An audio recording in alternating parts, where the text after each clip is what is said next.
March means something special for the Challenged Athletes Foundation.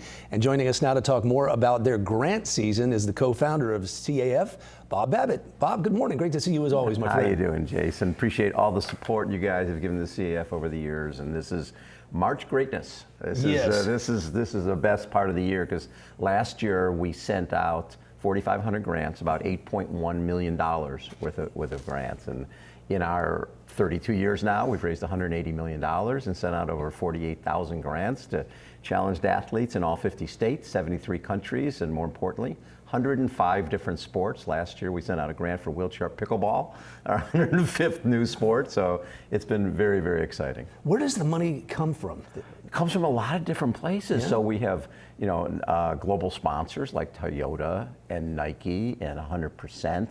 Brands like that. At the same time, we do a gala in San Francisco that's coming up end of April, and that last year I think raised over $800,000. The gala we do in New York in September, $2.3 million. Our big event that happens in October, we do our $1 Million Challenge bike ride from San Francisco to San Diego, a 640-mile ride.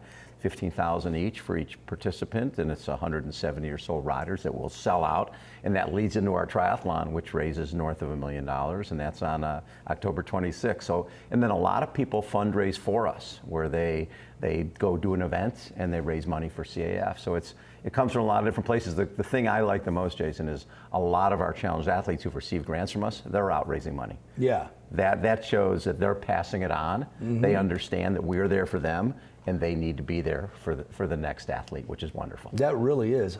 So the milestone you're about to reach, 50,000 grants. We've given out 48,000, and we'll be hitting 50,000 this year, which is, if you had told us that 32 years ago when we were trying to help out one person, mm-hmm. that we would be reaching 50,000 grants and raising over 180 million, and eventually we'll get to $200 million.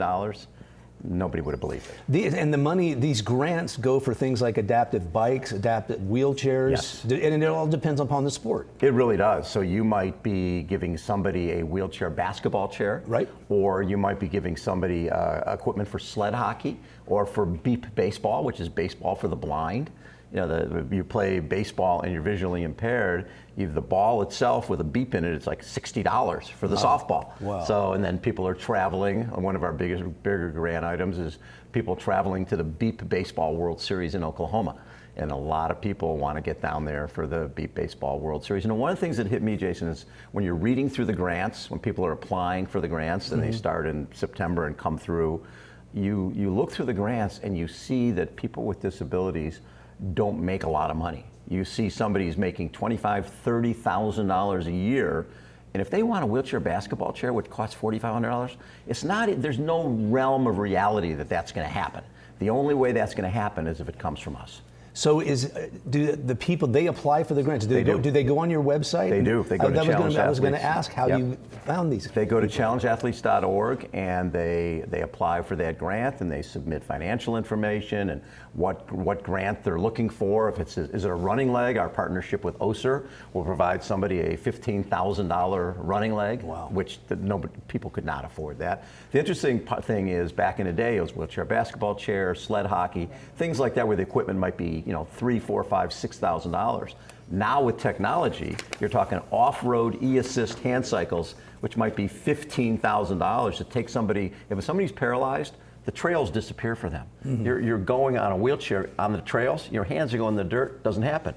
Well, imagine having a hand cycle with knobby tires with a e-assist on it, and you're back ripping it up again, wow. like you were before you were injured. It changes people's lives for the better in so many different ways. So if somebody's watching right now, yeah. they have a friend or family member that could benefit, they can go to challengedathletes.org and look to apply for a grant. At the same time, they can look to volunteer.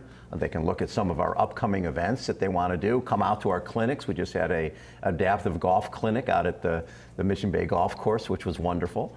And we're doing adaptive OSER amputee running clinics all around the country throughout the year. So there's so many touch points for people with CAF. All right, Bob Babbitt, Congratulations, Thank you, 50,000. Jason. What a milestone. 50,000, and we'll be hopefully bringing some people in for some surprise grants during the rest of this month here. Yeah, totally. Love it. All right, since 1994. That's it. Well Thank done. you. All Thank right. you, Jason. Thanks, Bob.